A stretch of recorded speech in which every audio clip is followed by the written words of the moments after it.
अस्सलाम वालेकुम स्टूडेंट्स।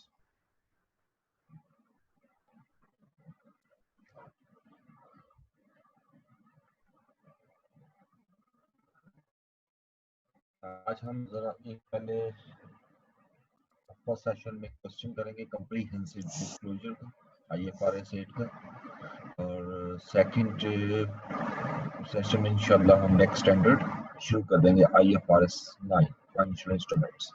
ठीक है, तो लेट्स स्टार्ट इट। जरा स्टूडेंट भी आ जाएंगे आपके, ये बहुत कम है। So Gohar Limited, a listed company, is engaged in chemicals, soda ash, polyester, paints, and pharma businesses. Results of each business segment for the year ended 31st March 2015 are as follows. There are 5 different segments you can see, और इसमें जो data given है वो sales है, gross profit है, operating expenses है, assets है और लायबिलिटीज है। ठीक है, इसके अलावा कुछ फर्दर इंफॉर्मेशन भी हमें गिवन है। तो लिख रहा है intersegmental sale by chemical to polyester and soda ash is rupees 28 and 10 million respectively at a contribution of 30%। ठीक है, ये इंटरसेगमेंट सेल है। अच्छा, अब ऊपर चूंकि सेल का वर्ड है तो ये टोटल सेल होती है, यानी इसके अंदर इंटरनल भी इंक्लूड है, एक्सटर्नल भी इंक्लूड है। तो आई कैन से कि 1790 में ये वाली सेल जो 28 और 10 है, ये दोनों इंक्लूड है क्योंकि सेल केमिकल ने की है। ठीक है, केमिकल के पॉइंट से बात कर रहे हैं। फर्दर इंफॉर्मेशन और भी है कि operating expenses include GL's head office expenses amounting to 75 million which have not been allocated to any segment. Furthermore, assets and liabilities amounting to 150 million and 27 million have not been reported in the assets and liabilities of any segment. In accordance with the requirement of IFRS, determine the reportable segments of Gohar Limited। सबसे पहले तो हम इसके reportable segments की तरफ आते हैं जी। तो reportable segment में ये ए पार्ट है,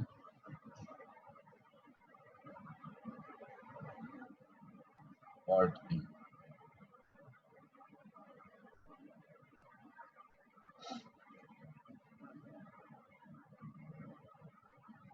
Determination of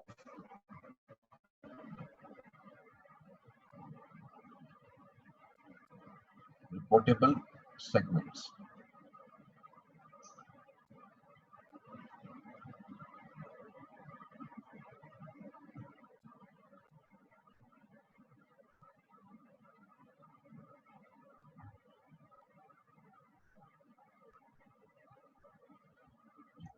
तो इसमें अब 5 सेगमेंट्स हैं।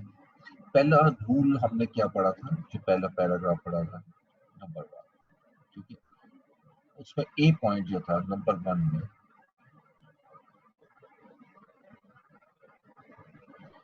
कि हर वो सेगमेंट रिपोर्टेबल सेगमेंट है जिसका जो टोटल और एक्सटर्नल रेवेन्यू है वो at least 10% of the total external and internal revenue of the business. ठीक है, सो इट मीन्स के हम यहाँ पर पहले लेते हैं 10% off total revenue.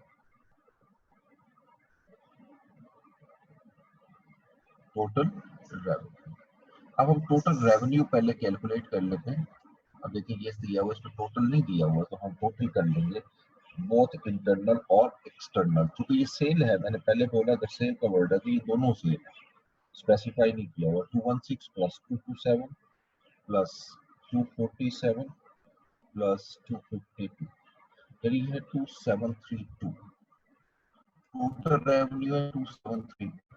It means के 10% of 27 rupees 2732, that is rupees 273 million, 0.2 million। अब ऐसा सेगमेंट जिसकी इंटरनल और एक्सटर्नल सेल कम से कम 273.2 हो, वो मेरा रिपोर्टेबल सेगमेंट होगा। अब देखिए ये केमिकल की सेल 1790 है, तो इसका मतलब रिपोर्टेबल सेगमेंट में पहला आ गया केमिकल्स।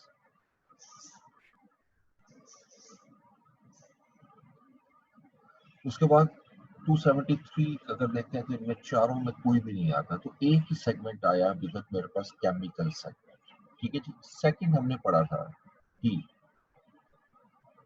10% ऑफ टोटल प्रॉफिट और loss whichever is higher. यदि यहाँ पर लॉस कोई नहीं दे रहा, यहाँ पर ग्रॉस प्रॉफिट और ऑपरेटिंग एक्सपेंसेस दिए, और देखें इसका लॉस कहीं पे भी नहीं आ रहा, तो मुझे पहले इन सेगमेंट के ना प्रॉफिट्स निकालने पड़ेंगे, तो यहाँ प्रॉफिट गिवन नहीं है, ग्रॉस प्रॉफिट है और ऑपरेटिंग एक्सपेंसेस है, तो मेरे पास इसको लेस करके प्रॉफिट आएगा। पहले मैं प्रॉफिट की अगर कैलकुलेशन करूँ, that profit is known as operating profit is equal to gross profit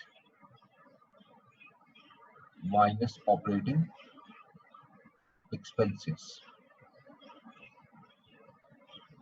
अब इसमें आइएगा केमिकल्स, पहला सेगमेंट है केमिकल्स। केमिकल का ग्रॉस प्रॉफिट है 1101 माइनस 63 1048। इसी तरह सोडा ऐश का है 117 माइनस 57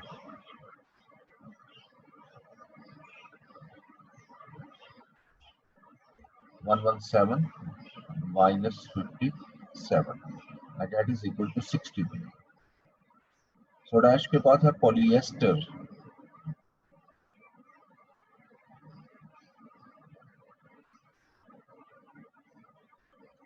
पॉलिएस्टर का जो प्रॉफिट आ रहा है 48 माइनस 23, अगर इसको लेस करें तो 25। पॉलिएस्टर के बाद पेंट्स आएगा,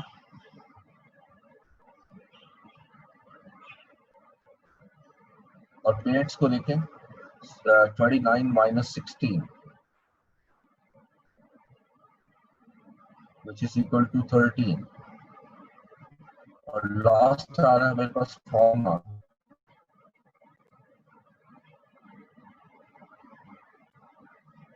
which is 31 minus 12। अब इसको लेस किया तो ये मेरे पास 19 आ गया। अब इनको ऐड कर लेंगे, this is the total profit 1048 plus 60 plus 25 plus 13 plus 19 1165 आ रहा है। अब अगर इसका मैं लिखूं 10% ऑफ रेवेन्यू प्रॉफिट, तो 10% ऑफ 1165 is equal to ₹116.5। इसमें देखें चूंकि ये तो केमिकल तो ऑलरेडी हो चुका है रिपोर्टेबल सेगमेंट, तो 60 25 13 19 ये कोई भी इस कैटेगरी में फॉल नहीं करता। अभी तक जो मेरा रिपोर्टेबल सेगमेंट है वो एक ही है, and that's reportable segment is chemical. अच्छा, उसके बाद तीसरा हमने कंडीशन क्या पढ़ी थी, third C, it should be 10% of total assets।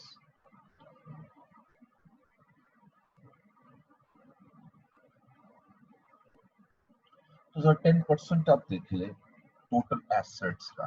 अब एसेट्स भी गिवन है, इसको टोटल कर लेते हैं, 637 प्लस 444 प्लस 115 127 और 132, यानी 1455 1455, यानी 10% of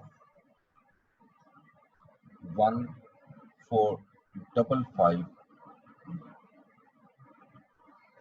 is equal to rupees 145.5।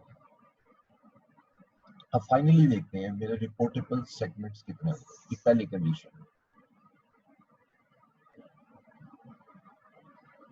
Segments, ठीक है।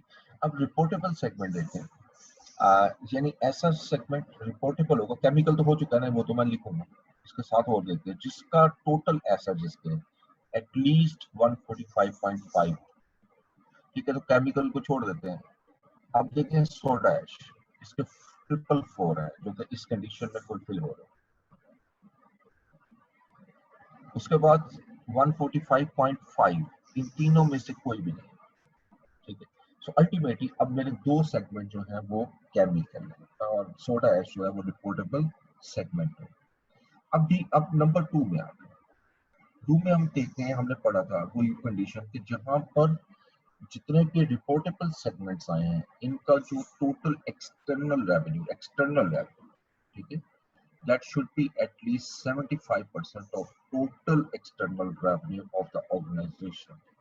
और अगर नहीं होगा तो आप मजीद एक सेगमेंट को ऐड करोगे, ठीक है। तो पहले इसको टेस्ट लगाना होता है। अब हम लिखते हैं जिस 75% ऑफ एक्सटर्नल रेवेन्यू, ये कंडीशन है, इसके मैंने इसके हेडिंग के तौर पे यूज किया, ठीक है। तो सबसे पहले तो हम एक्सटर्नल सेल्स ले लेते हैं,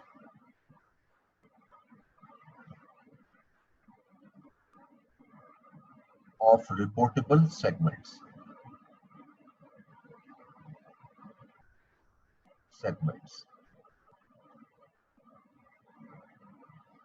जी। पहला सेगमेंट केमिकल। अब इसकी एक्सटर्नल सेल चाहिए मुझे, तो पहले तो इसकी टोटल सेल देखेंगे, 1790। अब इसमें हमने एक लाइन पढ़ी थी, inter segment sale by chemical ने जो सेल की है किसको, पॉलिएस्टर और सोडा ऐश को, वो 28 और 10 है, 28 है और 10 है, तो टोटल 38 होगी। यानी इसका मतलब केमिकल के अंदर 38 की सेल इंक्लूड है, वो लेस कर, जो इंटर है। अब इसको लेस किया तो ये आ जाएगा 1742, 52, not 42, that is 1752। केमिकल के पास सोडा ऐश में आते हैं। अच्छा, जो हमारी एक्सटर्नल सेल है वो इंटरनल सेल, वो सिर्फ और सिर्फ एक ही थी केमिकल की और कोई भी नहीं। इसलिए सोडा ऐश की जो सेल है 216, यही मेरी एक्सटर्नल सेल में से।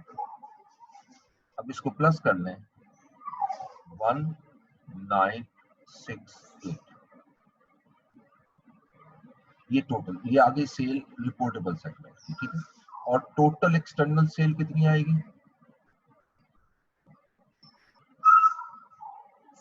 टोटल एक्सटर्नल सेल्स, अब मेरी सेल है 2732, ये जो ऊपर कैलकुलेट की हुई है ये, लेकिन इसमें इंटरनल भी शामिल है, वो माइनस कर दो 38, 2732 माइनस 38, दैट इज 2694, ठीक है। तो अब देखते हैं ये परसेंटेज कितनी है, percentage of total external sales.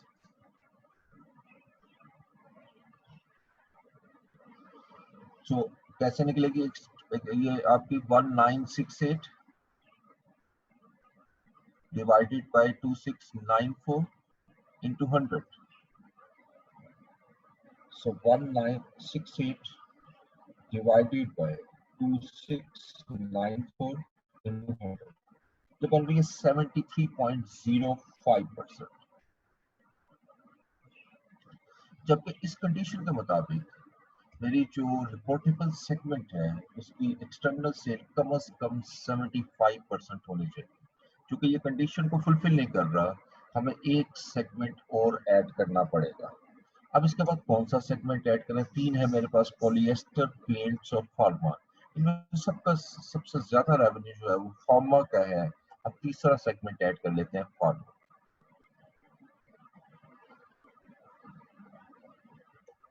और थर्ड सेगमेंट आएगा 252। अब जैसे 252 ऐड करेंगे तो इसकी भी सेल देख लेते हैं, 252 डिवाइडेड बाय 2694, यानी ये पहला सेगमेंट कितने परसेंट है, 252 divided by 2694 into 100, which is 9.35%. अब which means कि अब इस सेगमेंट के बाद टोटल जो है वो 82.40% है. So the finally I can say the reportable segments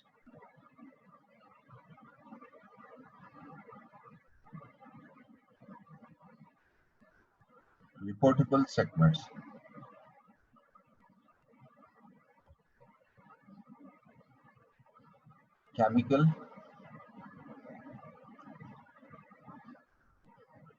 soda ash and pharma, ये तीन मेरे रिपोर्टेबल सेगमेंट. ठीक है, अब इसके बाद हमारा मूव करेंगे डिस्क्लोजर की तरफ. ठीक है, डिस्क्लोजर की तरफ. अच्छा, अब जब हम डिस्क्लोजर बनाएंगे तो हमें जितने भी रिपोर्टेबल सेक्टर्स को शो करना जरूरी है. अब जब डिस्क्लोजर बनाएंगे तो सबसे पहले इसी तरह ऊपर देखेंगे गोबर लिमिटेड, ये पूरा फॉर्मेट में शो कर रहा हूँ एग्जाम के पॉइंट ऑफ व्यू से.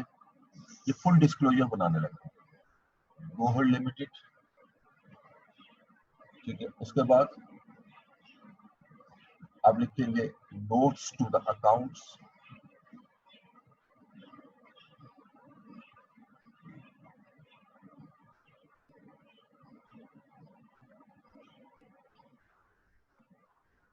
For the year ended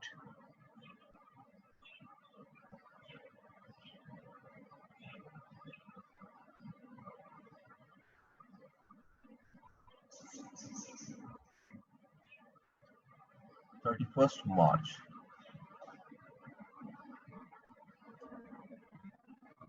2015.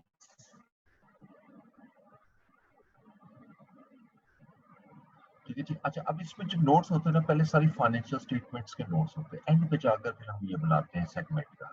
इसका नोट काफी बाद में आता है. जैसे मैं इसको नोट 25 पे ले लेता हूँ. मेरे पहले सारे एसेट्स के नोट्स आएंगे, फिर लाइबिलिटीज के आएंगे.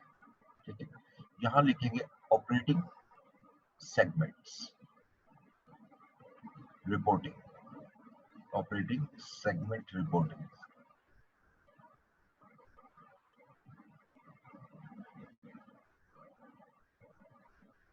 अच्छा, अब हमने जब ऑपरेटिंग सेगमेंट रिपोर्टिंग करनी है तो जो रिपोर्टेबल सेगमेंट्स है उनको आप सामने रखेंगे. अब उसके जो मेन आइटम्स हैं, मटेरियल आइटम, उसको डिस्क्लोज करना जरूरी है. ठीक है, तो अब यहाँ पहला केमिकल लूंगा, केमिकल. सेकंड सोडा ऐश.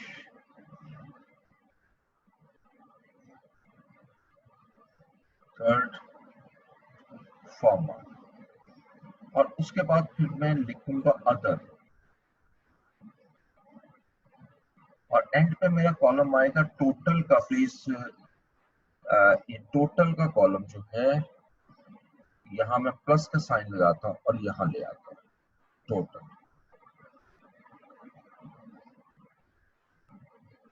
ठीक है, इसको स्पेसिफाई कर देता हूँ इसमें. सबसे पहले जो हमें इंफॉर्मेशन गिवन है वो सेल्स है, तो हम यहाँ सेल्स लेंगे. अब सेल्स दो चाहिए, इंटरनल और एक्सटर्नल, दोनों शो करना जरूरी है. ये टोटल सेल्स है. अच्छा, अब मैंने जो सेल गिवन है वो डिस्क्लोज कर दूंगा. और ये है केमिकल की सेल 1790, सोडा ऐश 216,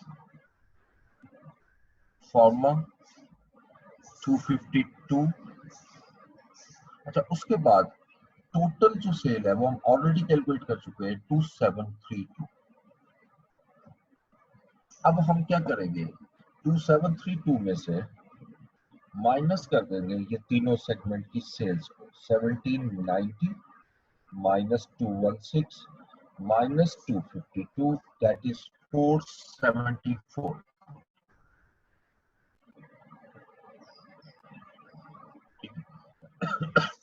अब इसमें से हम लेस कर देते एक्सटर्नल से, सॉरी इंटरनल सेल्स। और इंटरनल सेल्स सिर्फ एक ही है एंड दैट इज केमिकल, और ये हमने पढ़ा था 38, ये लिखा भी हुआ ये 38। और इसके बाद ये सारे नील करते हुए यहाँ पर भी नील कर। अब मेरी एक्सटर्नल सेल्स कितनी है उसको भी स्पेसिफाई कर दिया, डिस्क्लोजर एक्सटर्नल सेल। अच्छा एक्सटर्नल सेल, अब इसकी ये भी कैलकुलेटेड है, ये देखो 1752। इसको कोई लाइन लगाने की जरूरत नहीं है कि आप डिस्क्लोज करनी होती सारी चीजें, एक एक लाइन में आप डिस्क्लोज करते जाते हैं, और ये भी 474 रहेगा। लेकिन अलबत्ता टोटल जो है वो अब मेरा 2694 हो जाएगा, ये जो हमने यहाँ पर कैलकुलेट किया था 2694।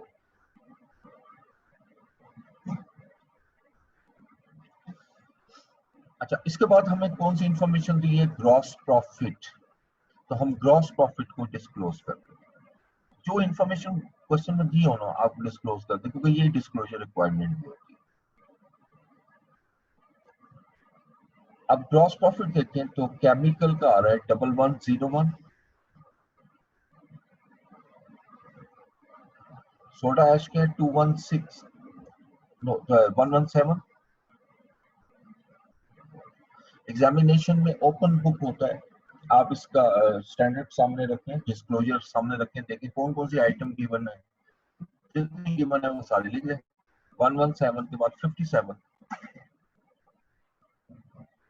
और उसके बाद 48, सॉरी 48, देन 26 और 31। तो मेरा ख्याल है मैंने ये पहले लिखना था 31, फॉर्मल 31, और उसके बाद 48 प्लस 26 जो है 48 प्लस 26 दैट इज 74। ये 74 के अमाउंट अदर में आ जाए। अब इसको भी ऐड करना है, 74 प्लस 31 प्लस 117 प्लस 1101, 1323 के अमाउंट टोटल में आ जाए ग्रॉस प्रॉफिट। इससे पहले इट्स बेटर कि हम एक ना इसके अंदर हेडिंग ऐड करें। ये हेडिंग मैं यहाँ पर ले आता हूँ, दिस वन। इसको हम सिंपल लिखते हैं अदर मटेरियल आइटम्स, तो ज्यादा बेटर हो जाएगा।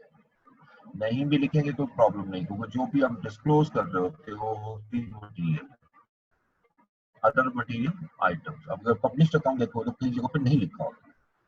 अब ग्रॉस प्रॉफिट के बाद हमें नेक्स्ट है ऑपरेटिंग एक्सपेंसेस। ऑपरेटिंग एक्सपेंसेस, अब केमिकल आपका ऑपरेटिंग एक्सपेंसेस है 63, सोडा ऐश के 57, उसके बाद मुझे फार्मा के चाहिए, और फार्मा सबसे लास्ट में है, ये अगर आप ख्याल करना 12। अब इसमें अदर्स में जो बचते हैं वो दो ही हैं, दैट इज पॉलिएस्टर और पेंट्स। इसको प्लस कर लिया तो 49, ये 49, ठीक है। ऑपरेटिंग एक्सपेंसेस का टोटल कर लेंगे तो ये बन जाएगा 63 plus 57 plus 12 plus 49 which is equal to 181, यानी टोटल एक्सपेंसेस आ गया मेरे पास 181। और उसके बाद हमें दिए हुए एसेट्स, ठीक है, टोटल एसेट्स। अब एसेट्स में मेरे पास केमिकल के एसेट है 637, सोडा ऐश के 355। जैसे मैंने आपको लास्ट टाइम भी बताया था कि ये उन स्टैंडर्ड्स में है जिसको सिर्फ डिस्क्लोजर है, कोई रूल नहीं है, ठीक है। और फॉर्मा है 98। अच्छा अदर्स में देखें, सॉरी मैंने इसको लाइबिलिटीज लिखी 444, और ये आएगा 132। और अब मेरे पास जो दो रह गए हैं 115 और 127, इसको ऐड किया तो 242। अब इनको ऐड कर लें, 637 प्लस 444 प्लस 132 प्लस 242, ये मेरे पास आ रहा है 1455। और आखिरी हमें इंफॉर्मेशन जो दी हुई है वो है लाइबिलिटीज।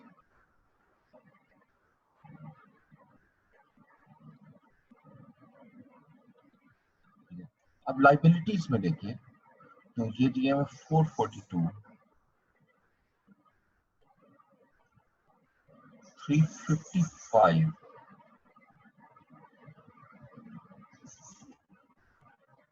94, ये तो सेंटर वाले आगे 94 और 108, ये 202 में यहाँ पे ले आता हूँ, और फार्मा जो है वो 98 है। अब इसको प्लस करेंगे तो 442 प्लस 355 प्लस 98 प्लस 202, ये मेरे पास आ जाएगा 1097, 1097। ठीक है जी, ये पहला यानी जब आपका डिस्क्लोजर का क्वेश्चन आता है तो पहले आपने ये चीज बनानी होती है, ऑपरेटिंग सेगमेंट्स रिपोर्टिंग। ठीक है, उसके बाद सेकंड हमने इसका बनाना होता है रिकंसिलिएशन। अब रिकंसिलिएशन के लिए मैं नेक्स्ट स्लाइड पे जाऊंगा, उससे पहले मैं इसको क्लोज करना पड़ेगा मुझे।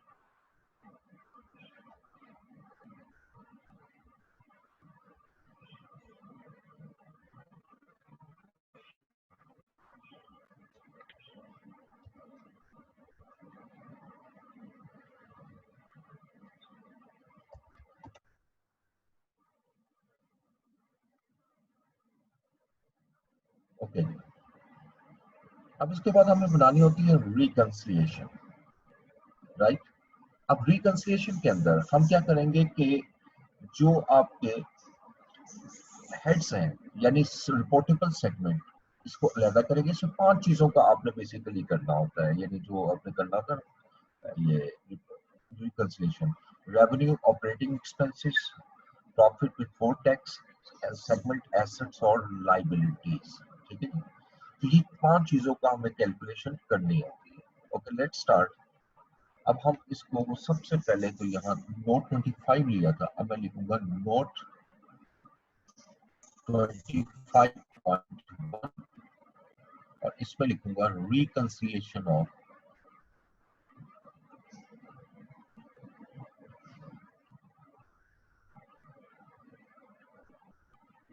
रिकंसिलिएशन ऑफ और कौन सी आइटम है जी? Reportable segments revenue, reportable segments revenue,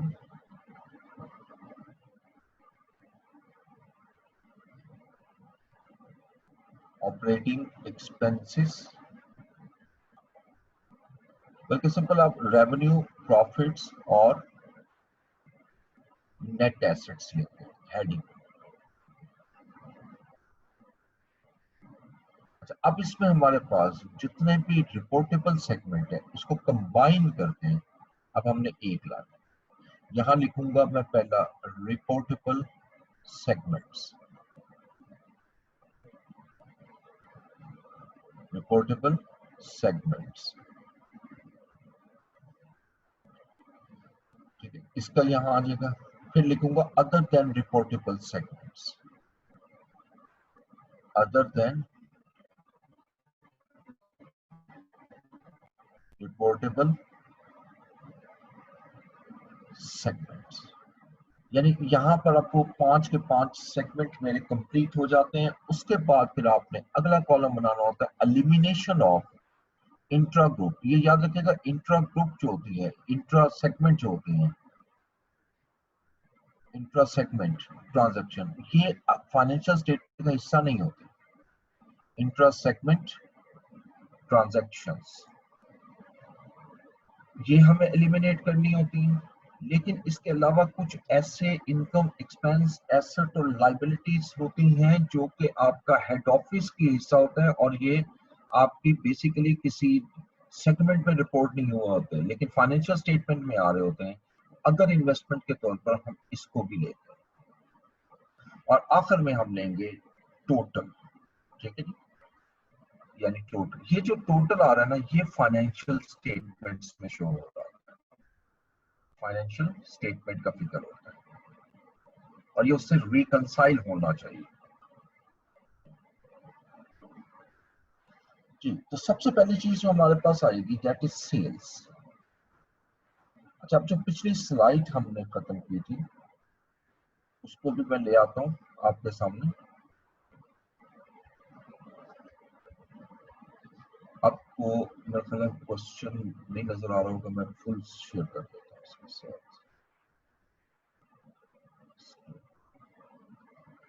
this one, ठीक है, और पिछली स्लाइड भी ओपन कर लेते हैं, यहाँ से हमें काफी हेल्प मिल गई। दिस, ठीक है, ये लीजिए। अब सबसे पहले हमें सेल दी हुई, अब रिपोर्टेबल सेगमेंट की जो सेल्स है वो की, ये अब इन तीनों को ऐड कर लेंगे। 1790 प्लस 216 प्लस 252, ये तीन रिपोर्टेबल सेगमेंट है, इनकी टोटल सेल आ रही है 225। और जो अदर देन रिपोर्टेबल सेगमेंट्स हैं उनकी सेल है 474।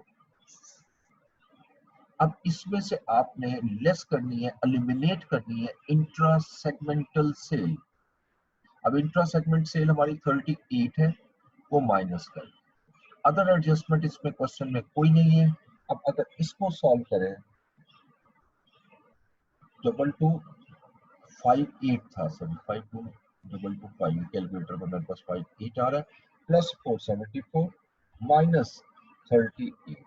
अब ये जो 2694 आ रहा है, ये मेरी फाइनेंशियल स्टेटमेंट में आ रहा हो, ठीक है जी। उसके बाद दूसरी चीज मुझे क्या चाहिए, सेल्स के बाद ग्रॉस प्रॉफिट हम यहाँ शो नहीं करते, यहाँ हम ऑपरेटिंग प्रॉफिट करते। अच्छा, अब ऑपरेटिंग प्रॉफिट कैलकुलेट नहीं हुआ वो,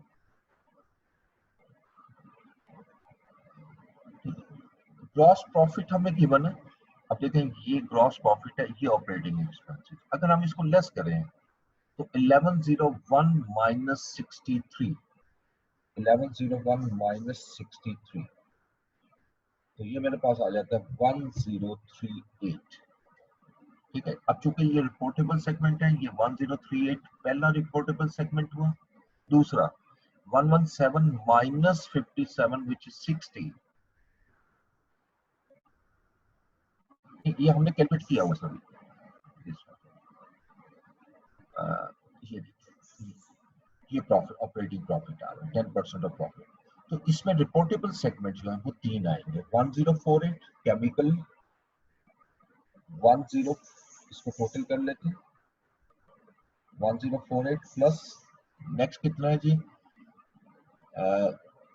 60 सोडा एचपी है, और आखिर में फॉर्मा है 19, यानी 1127 जो है वो मेरा रिपोर्टेबल सेगमेंट में आएगा, 1127। और अदर देन रिपोर्टेबल में ये दो आएंगे, पॉलिएस्टर और पेंट विच इज 38, ठीक है। अच्छा, अब इसमें इंट्रा ग्रुप जरा देखते हैं। ये मैं अब इसको सामने लाऊंगा। इसमें जो एडजस्टमेंट हमने पढ़ी थी, inter inter sale by chemical to polyester and soda ash 28 and 38, यानी 21 8 और 10 38 at a contribution margin of 30। जब मैं अदर ये एलिमिनेशन करूंगा तो दो चीजों की एलिमिनेशन होगी, एक तो रेवेन्यू यानी सेल्स की एलिमिनेशन होगी जो ऊपर कर दी हुई है, लेकिन जब सेल कम करूंगा तो सेल का इफेक्ट ऑपरेटिंग एक्सपेंसेस में तो आएगा ना। सेल सेल कम होगी, रेवेन्यू कम होगा, ऑपरेटिंग प्रॉफिट कम होगा।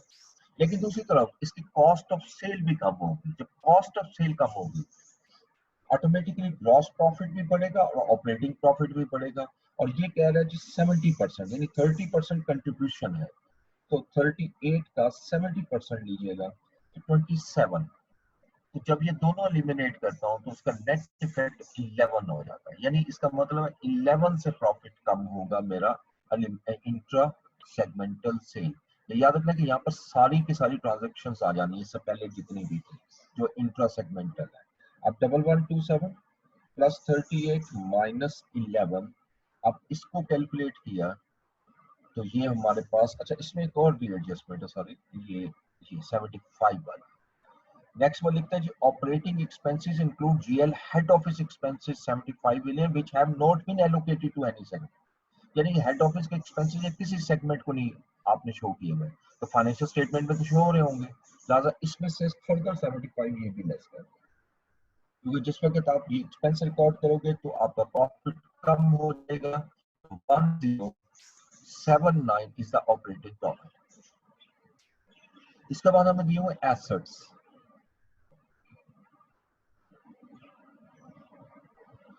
अच्छा एसेट्स में अब हमारे कितने हैं यहां से देख लेते हैं, जो सेगमेंट के हैं एसेट्स हमारे पास हैं जी सेगमेंट के 637 प्लस 444 प्लस 132, रिपोर्टेबल सेगमेंट के हैं 1213 और अदर देन रिपोर्टेबल सेगमेंट के एसेट्स हैं 242। और एसेट्स और लायबिलिटीज में तो इंट्रा सेगमेंट नहीं होते।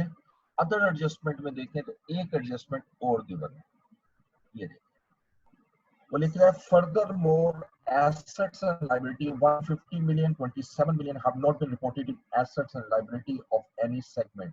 यानी इसका मतलब 150 के मैं एसेट में इजाफा कर दूं जो हेड ऑफिस के हैं वो किसी सेगमेंट में शामिल नहीं है, तो ये आ जाएगा 1213 प्लस 242 माइनस 1 प्लस 150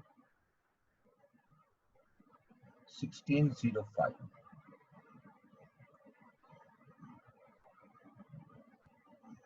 ठीक है, उसके बाद लाइबिलिटीज।